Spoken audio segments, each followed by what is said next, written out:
Urdu diary میں ہم لاتے ہیں آپ کے لیے مفید اور معلوماتی ویڈیوز۔ اگر آپ کو ہماری ویڈیوز پسند آتی ہیں تو انہیں شیئر کیجیے اور ہماری حوصلہ افزائی کے لیے ہمارے چینل کو پلیز سبسکرائب ضرور کیجیے اور بیل کے آئیکن کو کلک کیجیے کیونکہ یہ بالکل فری ہے۔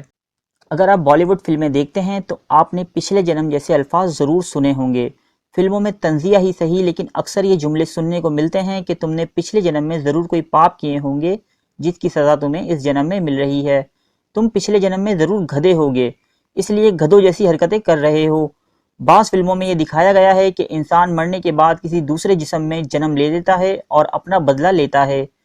انڈیا میں یہ تصورات صرف فلموں کی حد تک محدود نہیں بلکہ اس طرح دوسرے جنم پر کئی لوگ یقین رکھتے ہیں۔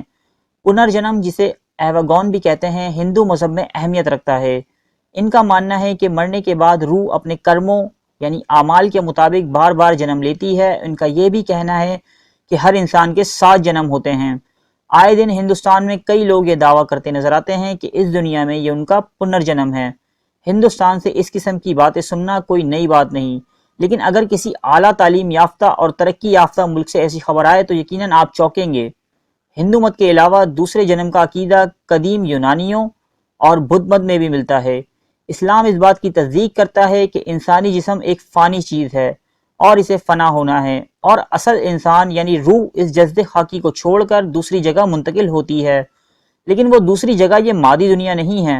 اسلام میں انسان کے موت کے بعد دوبارہ زندگی کے حوالے سے ذکر موجود ہے، لیکن مرنے کے بعد انسان اس مادی دنیا میں واپس نہیں آتا۔ اب ہم آتے ہیں ان واقعات کی طرف جنہیں دوسرے جنم کی ثبوت کے طور پر پیش کیا جاتا ہے۔ دوسرے جنم کے حوالے سے ایک مشہور واقعہ بھارتی ریاست آندھرا پردیش کے ستیہ سائی بابا کا ہے جو 1926 میں پیدا ہوا، جس کے بقول وہ انڈیا کی مشہور ترین روحانی شخصیت شیرڈی کے سائی بابا کا دوسرا جنم ہے۔ شیرڈی سائی 1918 میں وفات پا چکے تھے۔ ستیہ نارائن سائی راجو 14 برس کی عمر تک ایک عام سا لڑکا تھا، لیکن بعد ازاں اچانک اس نے دعویٰ کیا کہ وہ سائی بابا کا دوسرا جنم ہے۔ وہ شعر کہتا، مختلف زبانیں بولتا اور کرامتیں دکھاتا۔ ڈاکٹروں نے اسے ہسٹریا کی علامت قرار دیا، لیکن بڑی تعداد میں لوگ اپنی مشکلات کا حل دریافت کرنے اس کے پاس آنے لگے۔ 2001 میں ستیہ سائی کی موت کے بعد یہ باتیں سامنے آئیں کہ وہ فراڈ تھا۔ اس کے کمرے سے کروڑوں روپے کی مالیت کی کرنسی اور 100 کلو سے زائد سونا برآمد ہوا۔ B B C television نے 2004 میں اس کے بارے میں ایک ڈاکومنٹری بھی پیش کی۔ اس کے باوجود اس کے آج تک لاکھوں مرید ہیں۔ اسی طرح کا ایک واقعہ شانتی دیوی کا ہے۔ شانتی دیوی کا دعویٰ تھا کہ وہ اس دنیا میں دوسری مرتبہ آئی ہے۔ شانتی دیوی نے 1926 میں دہلی کے ایک مڈل کلاس گھرانے میں جنم لیا۔ جب شانتی 7 سال کی ہوئی تو ایک روز اپنی ماں سے کہنے لگی کہ وہ متھرا نامی قصبے میں پہلے بھی ایک جنم گزار چکی ہے۔ ماں باپ کو بچی کی ذہنی صحت پر تھوڑا سا شبہ ہوا اور وہ اسے اسپتال لے گئے، لیکن ڈاکٹر بچی سے بات چیت کرنے کے بعد کوئی خاص رائے قائم کرنے سے قاصر رہے۔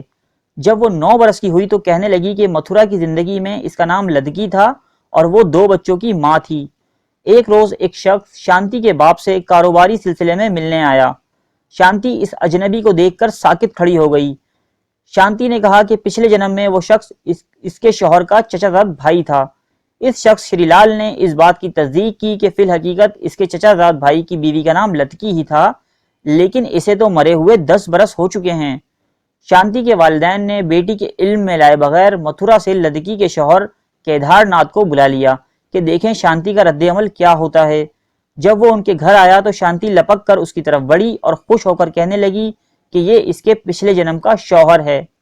یہ واقعہ مشہور ہو گیا اور اخبارات کے ذریعے شہرت اعلیٰ حکام تک پہنچی۔ بھارتی حکومت نے ایک ٹیم معمے کے تجزیے کے لیے روانہ کی۔ یہ لوگ شانتی کو متھرا لے آئے۔ یہاں شانتی پہلی مرتبہ آئی تھی، لیکن وہ اس علاقے سے بخوبی واقف معلوم ہوتی تھی۔ شانتی نے اپنے پچھلے جنم کے تمام رشتہ داروں کو پہچان لیا اور ان کے نام بھی بتا دیے۔ سرکاری نمائندوں نے حکومت کو رپورٹ پیش کی کہ انہیں اس کہانی کی صداقت پر ذرہ برابر بھی شک نہیں اور وہ اس معمے کی عقلی توجیہ کرنے سے قاصر ہیں۔ ماہرین نفسیات کا کہنا ہے کہ ہر انسان چاہے وہ عمر کے کسی بھی دور میں ہو، اس کا ذہن 2 طرح سے انفارمیشن محفوظ کرتا ہے۔ ماہرین نے اس عمل کو شعور اور لاشعور کا نام دیا ہے۔ انسان جب ماں کے پیٹ میں ہوتا ہے اسی وقت سے اس کا شعور اور لاشعور بننا شروع ہو جاتا ہے۔ وہ آوازیں سنتا ہے اور یہیں سے اس کے لاشعور کی ابتدا ہوتی ہے۔ پھر روزمرہ کے کئی ایسے واقعات جو ہمیں یاد نہیں رہتے ہمارے شعور سے نکل کر ہمارے لاشعور میں چلے جاتے ہیں۔ کئی ایسے واقعات یا چیزیں جسے ہم سرسری طور پر دیکھتے یا سنتے ہیں وہ بھی لاشعور میں محفوظ ہو جاتی ہیں۔ دوسرے جنم کے واقعات میں بھی یہی لاشعور کار فرما ہیں۔ وہ حادثات جنہیں یہ اپنا گزرا ہوا جنم تصور کرتے تھے، ان کی خبر اخبار، میڈیا یا کسی نہ کسی ذریعے سے ان تک پہنچی اور غیر ارادی طور پر ان کے لاشعور میں محفوظ ہو گئی۔ بعد میں ایک کہانی یا اطلاع کی صورت میں ان کے ذہنوں، خیالات اور خوابوں پر حاوی ہو کر ایک امیجنیشن کی صورت اختیار کر جاتی ہے۔ مشہور ماہر نفسیات کارل جنگ کا ماننا تھا کہ گزشتہ جنم کی یاد کا تعلق دراصل وراثتاً ملے مشترکہ شعور سے ہے۔ مشترکہ شعور انسانی تجربات کی وہ یادیں ہیں جو نسل در نسل منتقل ہوتی رہتی ہیں۔